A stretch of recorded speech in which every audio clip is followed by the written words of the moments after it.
¿Tú te acuerdas de la frustración de intentar escribir un mensaje en un móvil de los antiguos? Uf, ni me lo recuerdes. ¿De pulsar la tecla del 7 4 veces para conseguir una S y si te equivocabas? A empezar de nuevo. Era terrible, era una tortura. Vamos. Pues bienvenidos. Hoy vamos a analizar un documento que, fíjate, en su día propuso una solución súper radical a ese problema. Un teclado que, en teoría, te conoce mejor que tú misma. Exacto. Nos vamos a meter de lleno en un estudio de 2014 de la Universidad Nacional de Seúl que se titula Optimización de un teclado de móvil multigrama personalizado. Un título un poco denso. Sí, un poco, pero aunque la tecnología ha cambiado, las preguntas que plantea son más relevantes que nunca. Hoy vamos a ver cómo intentaron resolver ese dilema eterno entre un estándar para todos, que nos sirve a todos regular, y una herramienta personalizada, que podría hacernos increíblemente eficientes. De acuerdo, pues empecemos por el principio. El estudio arranca con una crítica muy dura a los sistemas que teníamos, ¿no? Eso es. Por un lado, el famoso multitap. El de pulsar 1000 veces la misma tecla. Ese mismo. Era simple, sí, pero desesperadamente lento. Y el informe dice que no era solo lento, que el problema era más profundo. Claro, y es que el informe subraya algo que a lo mejor pasamos por alto. El multitap nos obliga a pensar letra por letra. Ignora por completo que los idiomas no son una sopa de letras al azar. Claro, tienen patrones. Exacto. Tienen combinaciones frecuentes como QE, seguida de E, o la sílaba ES. Este sistema era ciego a la propia estructura del lenguaje. Totalmente. Y para intentar solucionar eso, llegó la que parecía la respuesta mágica, el texto predictivo, el famoso T9. Que parecía brujería al principio. Sí, pulsabas 2272 y de repente aparecía casa. Pero el estudio argumenta que esta solución era casi peor. Dicen que imponía una carga cognitiva enorme. Es que lo hacía. La magia del T9 te obligaba a estar constantemente vigilando al mago. Claro. Dividías tu atención entre lo que querías escribir y lo que la máquina creía que querías escribir. Y si se equivocaba tenías que parar, borrar, buscar en una lista. Estabas manteniendo una conversación a tres bandas, vamos. A tres bandas, exactamente. Tú, tu interlocutor y el propio teclado. Me recuerda a intentar escribir el nombre de un amigo, Javier, y que el T9 insistiera en que quería decir haber o jardín. Era una batalla. Y ahí es donde los autores del estudio dan en el clavo. Dicen que el verdadero problema del T9 es que no entiende cómo habla la gente de verdad. Está diseñado para un idioma de diccionario. Para un idioma formal, de diccionario, sí. Pero es que nadie manda un SMS así. ¿Qué pasa con abreviaturas como PQ para por qué o TQM? O los nombres de tus amigos, o cuando mezclas idiomas. Ahí se desmorona por completo. El problema de fondo es que era una solución de talla única que, en realidad, no le quedaba bien a nadie. Vale, el diagnóstico está claro. Los sistemas de talla única no funcionan. ¿Cuál es la solución que proponen? Porque aquí es donde la cosa se pone interesante. Hablan de dos conceptos clave: personalización y multigramas. La personalización es la idea más intuitiva, ¿eh? En lugar de un diccionario universal, el sistema analiza tu historial de mensajes. ¿Aprende de ti? Aprende tu vocabulario, tu jerga, los nombres que usas, incluso tus faltas de ortografía más comunes, y construye un modelo lingüístico solo para ti. Vale, eso tiene sentido. Pero el segundo concepto, los multigramas, me suena más complejo. A ver, ¿no es en el fondo otra forma de texto predictivo? Me da la sensación de que es cambiar un problema por otro. Ah, es una pregunta excelente, porque la diferencia es muy sutil, pero es fundamental. El texto predictivo adivina una palabra entera basándose en pocas pulsaciones, y a menudo se equivoca, lo que te obliga a corregirlo. Sí. Los multigramas no adivinan nada. Son atajos que el sistema crea para las combinaciones de letras que tú más usas. A ver si lo pillo. Si yo uso mucho la sílaba es, el sistema podría asignarla a una sola pulsación. No está prediciendo que voy a escribir esa o estoy. Exacto. Sí, simplemente me da el bloque de construcción es para que yo lo use como quiera. Precisamente. La diferencia está en la carga cognitiva. El T9 te fuerza a evaluar su predicción. Los multigramas son una herramienta que tú controlas. Es como tener botones personalizados en un programa de diseño. No adivinan lo que vas a dibujar, pero te dan acceso rápido a las herramientas que más utilizas. O sea que el sistema identifica tus bloques más frecuentes. Identifica tus 14 bloques de construcción más frecuentes, que pueden ser dígrafos como D, trígrafos como qué, o incluso emoticonos como el de la sonrisa, y te los sirve en bandeja. Claro, y así el riesgo de que el sistema se equivoque se reduce a cero. A cero, porque no hay predicción. El control lo tienes tú. Vale, la idea es potente, pero la ejecución suena a pesadilla. Tienes las 26 letras del alfabeto, más 14 multigramas personalizados. ¿Cómo distribuyes esas 40 piezas en un teclado de 12 teclas de la forma más eficiente posible? Parece un puzzle con millones de combinaciones. Es un puzzle con literalmente miles de billones de combinaciones posibles. Imposible hacerlo a mano, vamos. Resolverlo por la fuerza bruta es imposible. Y aquí es donde recurren a una de las herramientas más elegantes de la informática, los algoritmos genéticos. El nombre ya es una ciencia ficción. ¿Cómo funciona eso de que un teclado evolucione? Pues la analogía con la biología es muy directa. El programa empieza creando una población de cientos de teclados completamente aleatorios, un caos de letras y multigramas distribuidos sin ningún sentido. Vale. Luego los pone a prueba. A cada teclado se le pasa un test y se le da una puntuación de aptitud. Una nota, básicamente. Exacto. Los que sacan mejor nota, los teclados más aptos, sobreviven. Los peores se descartan. Ajá. Y los supervivientes se reproducen. El algoritmo coge las mejores características de dos teclados padres y las combina para crear un hijo, un teclado de nueva generación que, con suerte, heredará lo bueno de ambos, como la selección natural. Es la supervivencia del más apto, pero para teclados. Se repite este proceso una y otra vez, generación tras generación, y de ese caos inicial empiezan a emerger soluciones increíblemente optimizadas. Es alucinante. ¿Y cómo mide esa aptitud?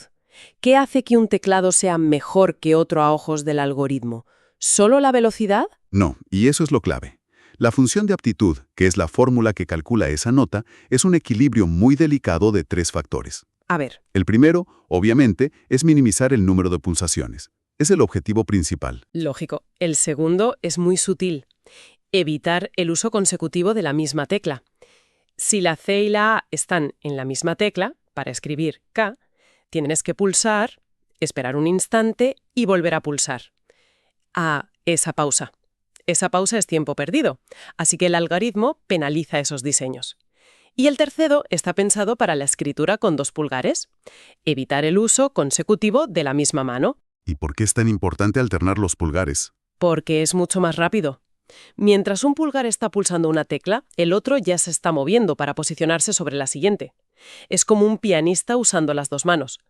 Si solo usas una, tienes que completar un movimiento antes de empezar el siguiente. La alternancia permite solapar los movimientos, y el algoritmo premia cualquier distribución que facilite ese ritmo. Entiendo. Es un equilibrio complejo entre pulsaciones, pausas y movimiento de manos.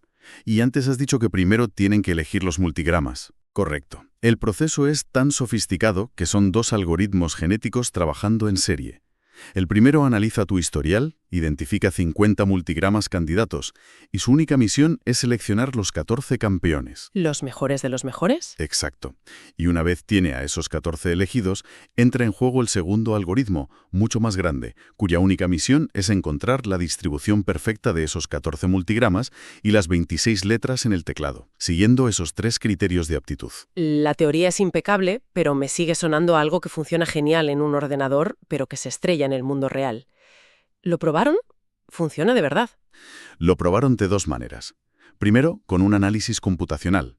Crearon teclados personalizados para 3 corpus de texto muy distintos, un archivo de SMS reales, un volcado de publicaciones de Facebook y, como control, un artículo de revista con lenguaje formal. ¿Y qué pasó? Que el teclado personalizado con multigramas arrasó, superó al teclado estándar en todos los casos, pero es que la diferencia fue abismal con los mensajes SMS. Ah, sí. La mejora teórica de la eficiencia fue de un 44,2%. Espera. ¿Un 44%? Pero eso es una barbaridad. Es casi la mitad de pulsaciones. Es una mejora drástica, sí. Si mi conexión a Internet fuera un 44% más rápida, estaría en el futuro. ¿Cómo es posible que un cambio de software consiga algo así? Aquí es donde el estudio da un verdadero golpe sobre la mesa. Existía un estudio previo que había calculado el límite teórico de eficiencia para estos teclados, 1,70 pulsaciones por carácter.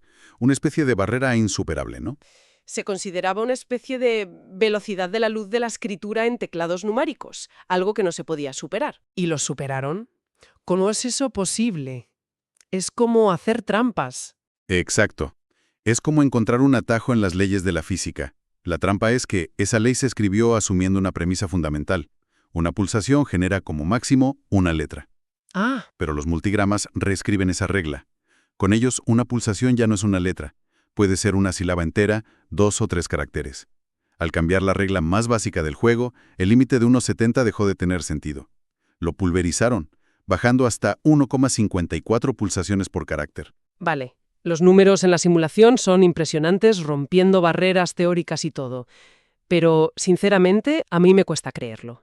Yo tardé semanas en acostumbrarme al teclado del móvil cuando cambié de marca. ¿De verdad la gente puede desaprender años de memoria muscular en media hora? Suena demasiado bueno para ser verdad. Es la pregunta clave. Y por eso, el segundo paso fue un estudio con 10 usuarios reales. Y los resultados son complicados y muy reveladores. Ah, aquí viene la letra pequeña. Así es. Pusieron a 10 participantes a usar tanto el teclado de siempre como su nuevo teclado personalizado durante varios días. Al principio, como era de esperar, eran mucho más lentos con el nuevo. Claro, la costumbre. La memoria muscular de años usando el teclado ABC es muy poderosa. Sin embargo, la curva de aprendizaje fue increíblemente rápida. El informe calcula que después de unas 4 o 5 sesiones, ¿Y eso cuánto tiempo es? que equivalen a unos 30 minutos de práctica en total, los usuarios ya eran más rápidos con el nuevo teclado que con el que habían usado toda su vida. ¿Solo media hora para superar años de costumbre? Eso es increíble. ¿Y al final del estudio? Al final, la mejora media de velocidad fue del 121% con el teclado personalizado. Con la teclado de siempre también mejoraron por la práctica, pero solo un 42%. Es casi el triple de mejora. Casi el triple. Y en los cuestionarios finales, la mayoría dijo que prefería el nuevo sistema. Entonces funciona. Pero antes has dicho que los resultados eran complicados. ¿Dónde está el truco? El truco, o más bien la debilidad metodológica, es algo que el propio informe reconoce con honestidad. Primero, la muestra es muy pequeña, solo 10 personas. Vale. Pero lo más importante es que para el análisis final de los datos excluyeron a los 2 participantes de mayor edad, de 53 y 61 años. Un momento, ¿los eliminaron del estudio? ¿Por qué? ¿No les gustaban los resultados que daban? ¿Eso no suena muy científico? Su justificación fue que el ritmo de mejora de estas 2 personas era drásticamente más lento que el del resto del grupo, que eran jóvenes universitarios. Desde un punto de vista estadístico, incluir esos 2 valores atípicos habría distorsionado la media. Ya, pero es una decisión cuestionable. Es muy cuestionable, tienes razón. Con solo 8 participantes jóvenes, no puedes extrapolar los resultados y afirmar que esto funciona para todo el mundo. Lo que sí se puede decir es que, para los nativos digitales, el potencial parece inmenso. La tendencia es abrumadoramente positiva, aunque la prueba no sea definitiva. De acuerdo. Con ese matiz importante en mente, recapitulemos. ¿Cuáles son las grandes ideas que nos deja este análisis? Yo diría que 3. La primera, que los sistemas de talla única, como el QWERTY que seguimos usando hoy, son inherentemente ineficientes porque ignoran la diversidad del lenguaje real y personal. Que la personalización, analizar cómo escribe cada uno, es el camino hacia la eficiencia. Exacto. Y la tercera, la más rompedora, es que los multigramas demuestran que podemos superar barreras teóricas si nos atrevemos a cambiar las reglas fundamentales de cómo interactuamos con la tecnología. Es curioso porque, aunque el estudio habla de teclados físicos de 12 teclas que ya casi no existen, la idea de fondo sigue totalmente vigente. ¿Por qué el teclado de mi móvil de última generación sigue siendo una copia de una máquina de escribir del siglo XIX? Esa es la gran pregunta que este estudio deja flotando. La tecnología para crear teclados de software totalmente personalizados y adaptativos existe desde hace años. Los teclados predictivos actuales, como SwiftKey o Gboard, beben de esto, ¿no? Son herederos directos de estas ideas.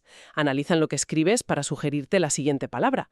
Pero ninguno se ha atrevido a dar el paso radical que proponía este estudio: cambiar la distribución de las propias teclas.